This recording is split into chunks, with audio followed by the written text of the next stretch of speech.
youtube.com/MayhewMayhem. That's youtube.com/MayhewMayhem.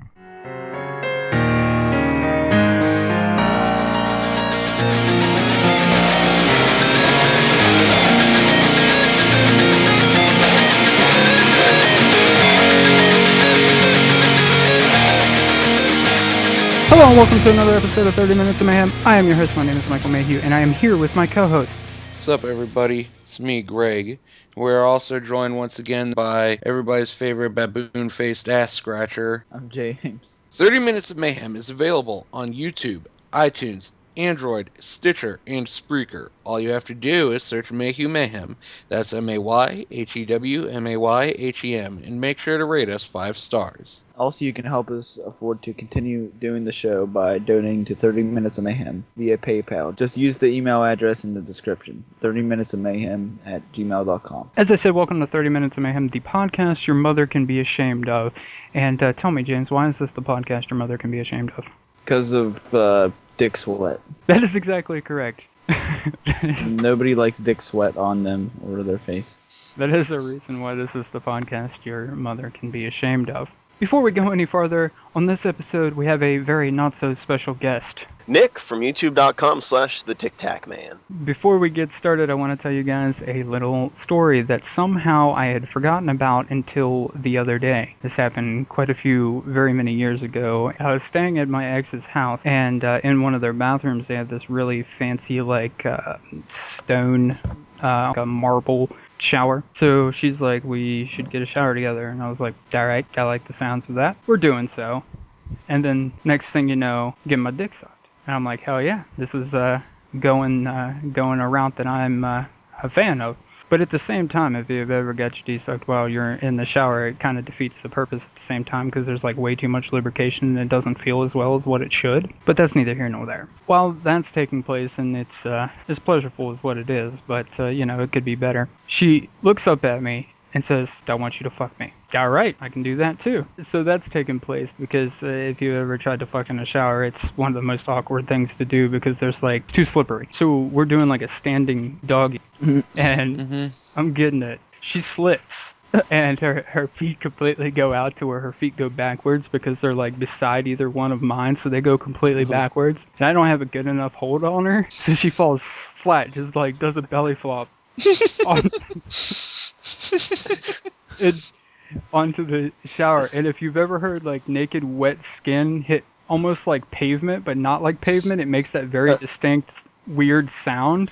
She more or less belly flopped in the shower by slipping and falling. So that's the reason this is the podcast your mother can be ashamed of. That's hilarious. Before we get into this first topic, I just need to follow up with Greg real quick. I need to know, Greg, between last week and this week, have you found and played Stairway to Heaven on words, and did Satan come into your room through your window and sodomize you? He doesn't like to talk about it. Yeah, I'd rather not talk about it.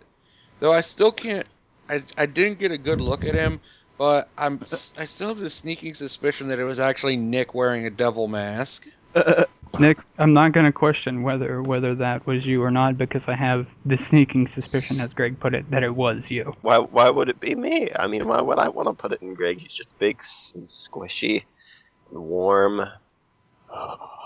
Speaking of Satan, let's finally get into this first topic here. People who seek religion at the end of their life. Now, I wanted to cover this mainly because we have Nick on, and him being such the hardcore atheist that he is, I really am curious to hear his opinion on that. Well, fuck those people. No, but seriously, like, you go through all your life and you're like, yeah, religion isn't that important. And then at the very end, you're like, yeah, I'm going to start cramming for the final exam right now. No, you're going to fucking fail. Eat a dick, bitch.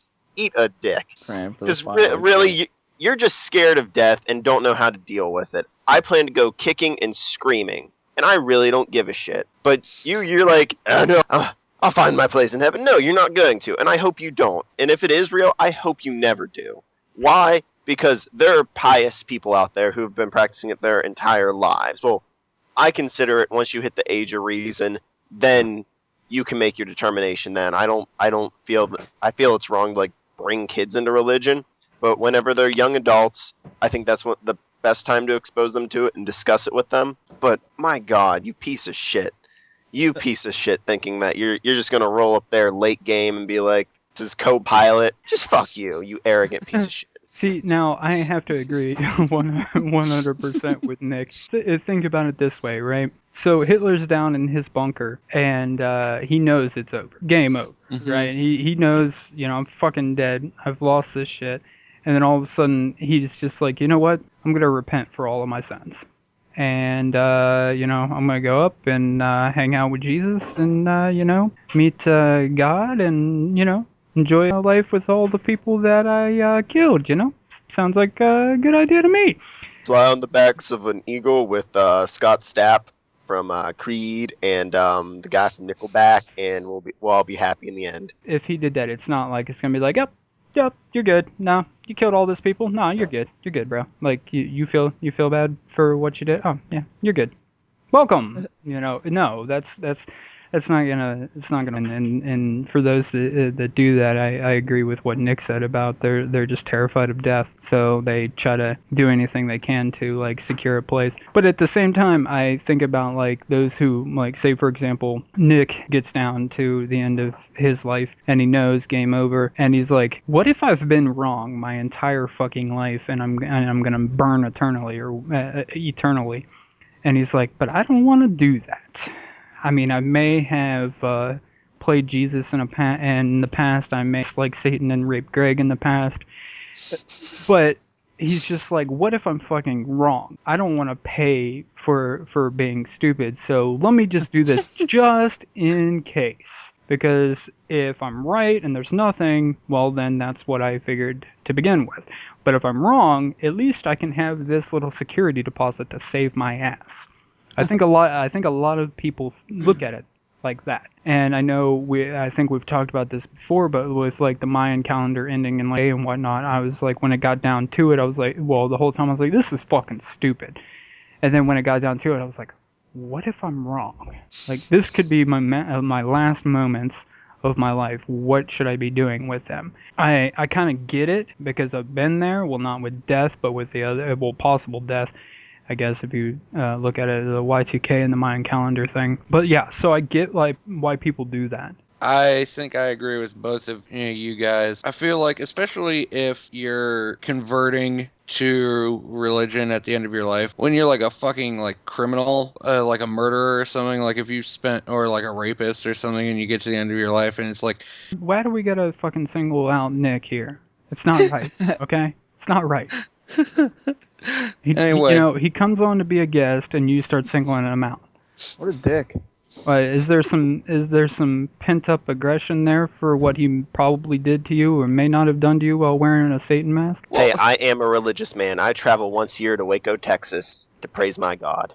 Anyway, yeah, because I mean, like, if you spent your whole life, like doing like some really nasty ass shit, like using like children or like raping people or like murdering people or something, you get to the end of your life and you're like on your deathbed, and then you think to yourself, oh lordy, what have I done wrong? Oh, I did everything wrong. I'm gonna repent for my sin to heaven. Oh Lord, please forgive me for all. Fuck that. You know what? You had your chance during life, okay? You know what? If you didn't want to burn in hell for the rest of eternity, then you know what? Maybe you shouldn't have been such a fucking asswipe during your life, okay? Maybe you should have stopped before you hit that, before you took another swig of that bottle and then smacked that bottle against your kid's head, okay?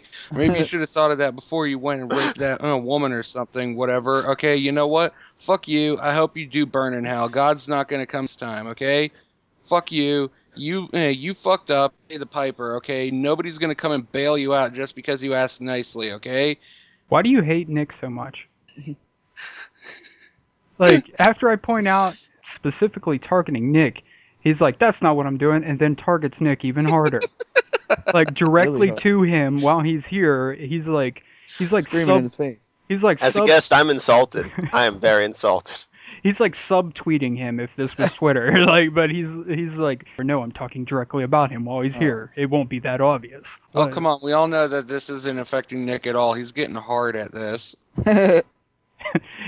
He's He like, thinks I'm talking dirty. It's like he's rubbing my nose and everything I've done, but I just love it.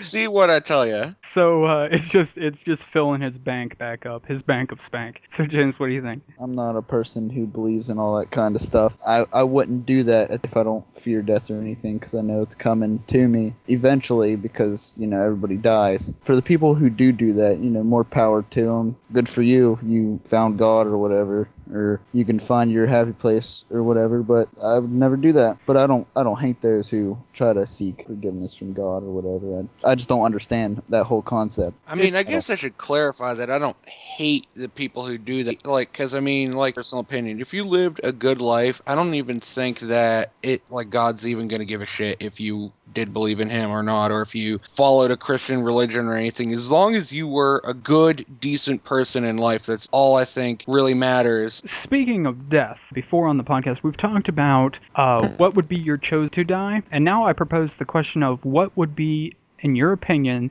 the worst way to die. Oh, Jesus Christ. That's burning to death. Quite easily burning to death.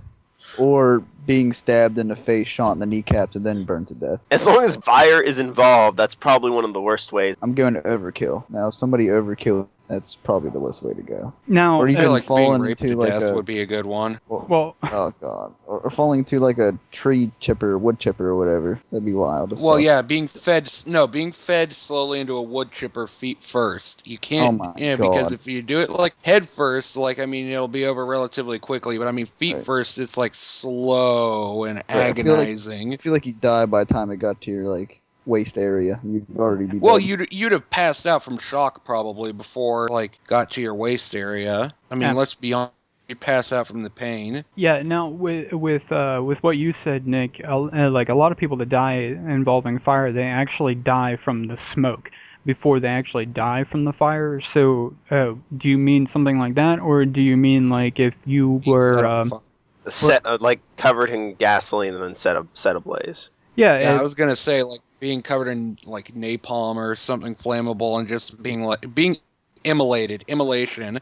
Now, if you say, for example, you were a witch back in the old Salem days and they were burning you at the stake, the chances of you dying from the smoke are pretty much slim to none, because the smoke's going to blow out of your way, but eventually it's going to, burn your lower extremities first, and then, of course, just like the wood chipper situation, you're going to pass out and die after you've passed out from the terrible trauma that your body's taking. But in my opinion, the worst way to die would be if someone took a sickle, for example, or just a really sharp knife for that matter, and slit right below your balls, and then your balls fall out of the sack, and you just bleed out. You're just hang you up and horrible castrate way. you. not so much castration. It's still connected to you, but you literally bleed out from your balls being split wide open and the testes actually falling out, and you die from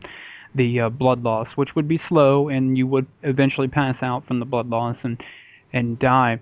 But at the same time, I feel like the best way to go would also be emptying your sack, but in a different manner. Yes, definitely. Yeah, so you as put it on episode 54, you have the big one, and then you not talking about big women. Dale's not on here, but you just have the big one, the big old climax, and then you have a fucking heart attack because of it, and you die. I feel like that would be really the best way to go.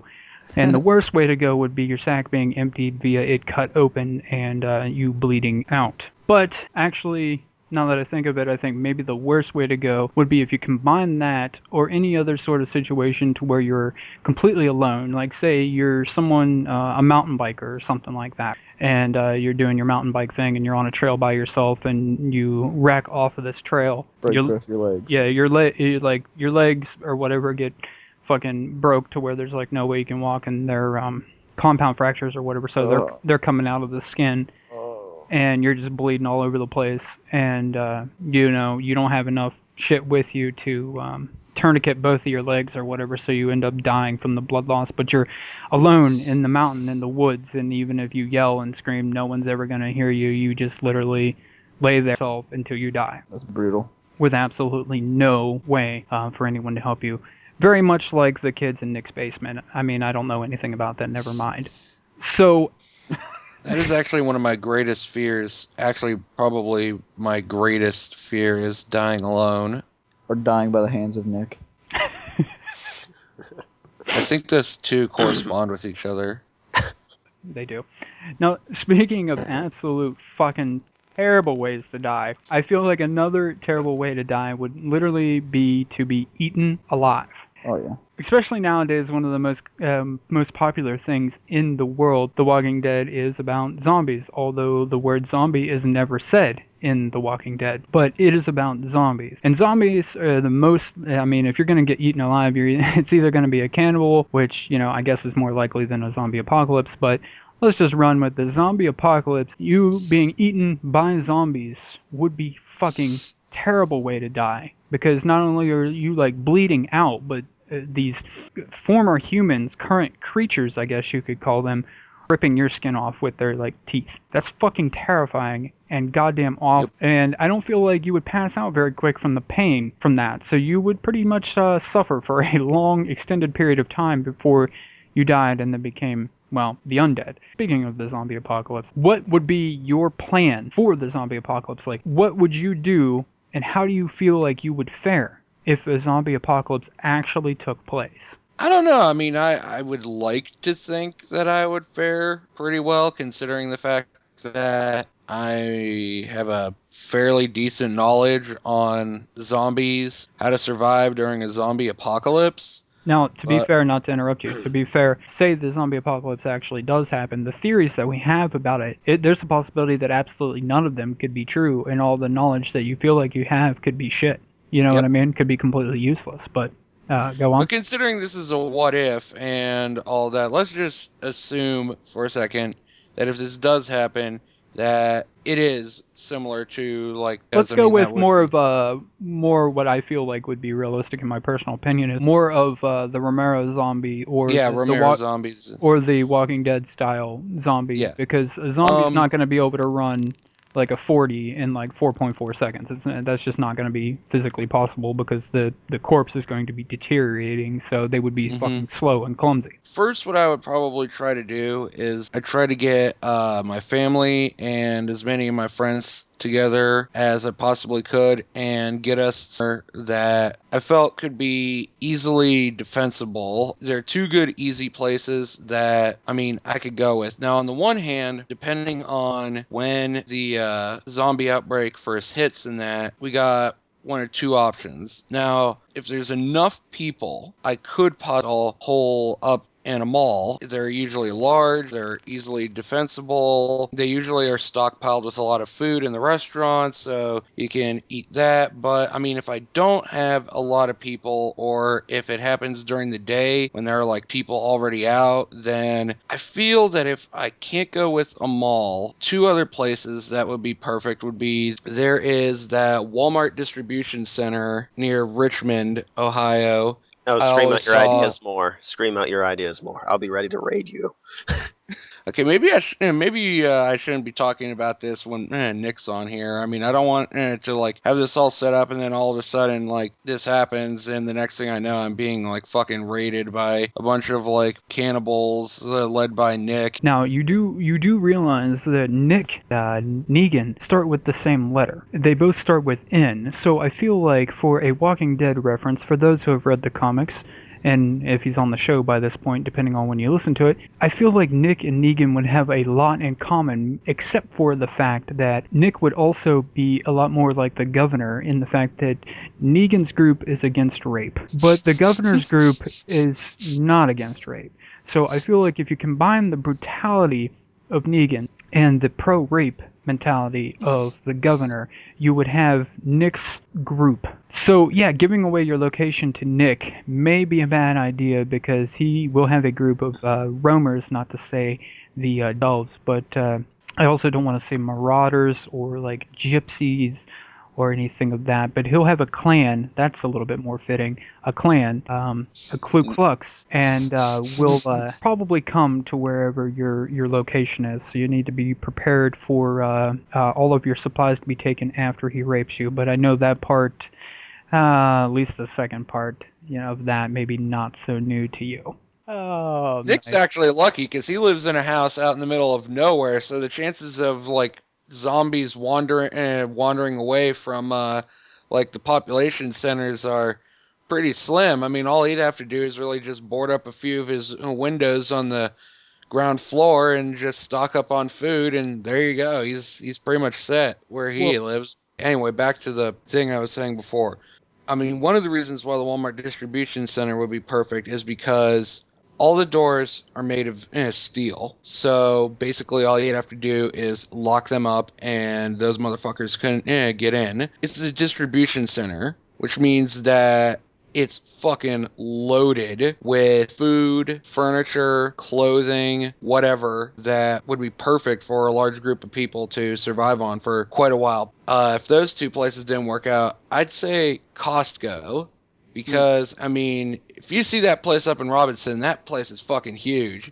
Try to get as many people as I can, hunker down in one of those places, and try and see if anything gets sorted out within a couple years. And if, well, then I'll think of something then. Well, all I've been thinking this entire time is that, my God, no matter where he goes or where he tries to hide, I am going to hunt him down and rape him because I know all his favorite spots now. Okay, so very, very close to what Nick was getting at there.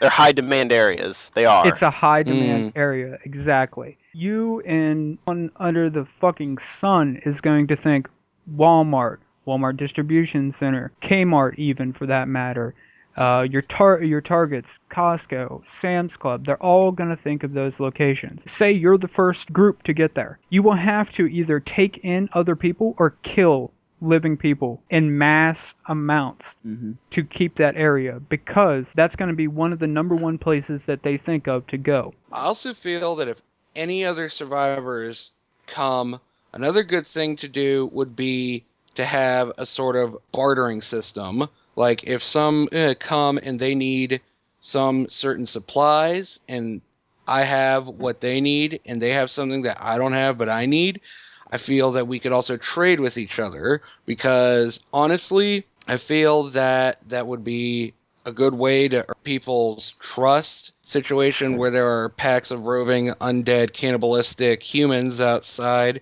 that it would be a good idea to have as many allies as you possibly can under your thumb, because, I mean, when worse comes to worse, you're probably going to need a few extra helping hands to stave off the undead hordes from coming and chewing off your ball sack or whatever. Now, as much as I agree with you, I also gotta say this: if the zombie apocalypse happens, and say you got your group, we know that like if I had my group, that my group and your group, we'd be able to combine to be one. Now, the reason why I didn't include Nick's group into that is because their morals are going to be different. See, we know At the same time, I think I'd kind of like to Nick on hand just because of his, expertise with weaponry. Yeah, but are you willing to sacrifice your asshole to have his expertise? Or your So children? just a minute ago, I was just thinking about how I'm going to rape you so hard during this apocalypse. Are you willing to take that one for the team, though? I feel that if I have enough people on my team, I could at least throw somebody to Nick to placate him. No, he's talking specifically you. That's the deal. But to get... Well, looks like I'll lube up. I mean, because I'm not... I'd rather, get butt fucked than having my ass chewed off by a fucking zombie. Fair enough. Work with the devil you know. Yeah, exactly. I didn't think Nick used lube. I thought he was allergic. Spit can constitute as lube, James. Oh. To continue my thought there, aside from the fact that like my group, your group, and we'll even let James and I will end up being in the same group most likely. Nick's group, we'll even let him in there since you're willing to take one up the ass from Nick and for his expertise. But say our groups all coexist. The reality of it is it's going to be every group for themselves. Even though our groups combine together making one group. Okay, so we're now one cohesive unit. Okay, and every night Greg gets pawed by Nick for Nick's expertise. If another group comes along, they may be just not cannibalistic per se, but they're like desperate, or maybe not even desperate. They're like, the world is fucking over. There's no consequences to killing other human beings. we want where you are. We are willing to kill you. We don't give a fuck if you want to work. We want to barter? Well, we don't have anything Well, to then we fucking got to barter. defend ourselves. We'll have to Gotta kill survive. you before you kill us. Exactly, and you got to learn that sooner than later, because if you wait too long to learn that you're going to have to kill other living people, then your ass may not just get fucked, but you might get killed, and then your ass might get eaten. So you might be dying, and then a zombie comes up and eats your ass. So not only is your brown eye being sacrificed to One-Eye Willie, you're also going to be shot, bleeding out, and then your ass gets eaten by a zombie. Some people were into getting their ass eaten or their salad tossed, but for this particular part of this conversation, I feel like you don't want the undead to be tossing your salad. Just like a blowjob, it's not good with teeth, and I'm sure that can apply across the board with getting your salad tossed. I feel like your idea it's good, but it's bad because as much as you say like it's a longer term, no, I don't feel like it's a longer term at all because of such a desirable location. So what I feel like I would do is pay attention to the signs of what's going on, like just the little possibility like this shit's taking place. And as soon as the signs get out, I would do one thing. I would play all my cards and take a huge ass beginning, and that would be that I would go to like your said Costco or whatever before like the zombie apocalypse is full blown. I would blow like all of my money on like canned food and ammunition, so that when the outbreak becomes just massive, when people go to locations like yours, I'll already have a shitload of canned food and I'll already have a shitload of ammunition, so that when people are there killing each other over stealing it, I already have it. And then, well, Djent than I am, so I mean, I'll concede to you, sir. but Well, I'll do one better than both of you. well, I already have that shit. yeah, I figured you I'm did, sorry. Nick. You got like a bug out location or something that you could head to if the shit hits the fan. I'm I got a talking. bug out location with a 48-hour bag ready to go, but it's not my plan, son. That's not my plan. And then after that, because you don't know how long it's going to last. It could be a very short-term thing. It could just be like a couple months or whatever, to where you're just kind of fucked, and then man isn't completely toppled, so they figure out some shit to take care of it. You don't know. It could be the rest of your fucking lifetime. You don't know. So what I would do is I would plan for the short term with a backup plan for the long term. My short term plan would be to, in my house, would be to move everything that I would need upstairs. Everything that I wouldn't need into the stairs. So that I would just shove like couches, dressers, all that kind of shit on. So that if they got into the house, they couldn't get up the steps. There would just be no way for them to get up to the steps. And if I needed to, if that failed and I needed to get out, I could get out one of the windows upstairs, which where I live, there's like a roof outside to where you'd be able to get out onto the roof, and then from there get down onto the ground. That would be my short-term plan to make that last, is to supply everything that I need upstairs and everything that I wouldn't need downstairs, and then clog up the only way to get upstairs, live up there if ran out of like food and stuff like that, then I would have to move and plan more or less for the long term, but that would be my more immediate short-term plan. What I actually plan on doing is, I live in a decently defensible area. There's 3 roads in, 3 roads out. I mean, I'd talk to the neighbors up here and we'd devise a coalition and hunker down. What I'd probably do is I'm probably gonna die. Become a zombie and become a crazy mutant zombie boss, and then I'm the guy you gotta beat at the end of the game. So, Nick, I hope you had fun on this one. Always a pleasure. That sounded horrifying. Well, yeah, I mean, you should be used to that. Nick saying it's always a pleasure, and then he pats you on the shoulder, and then he goes back out your window. So, it's crazy. I throw him a bit of Purell on the way out. So that does it for another episode of 30 Minutes of Mayhem. I've been your host. My name is Michael Mayhew, and I have been here with my co-hosts, Greg and James. Don't forget to check us out on iTunes, Stitcher, Spreaker, Android, YouTube, all of those places, and donate to us on PayPal. And that's it. I hope, like I said, I hope you guys have enjoyed it. And later, fellas.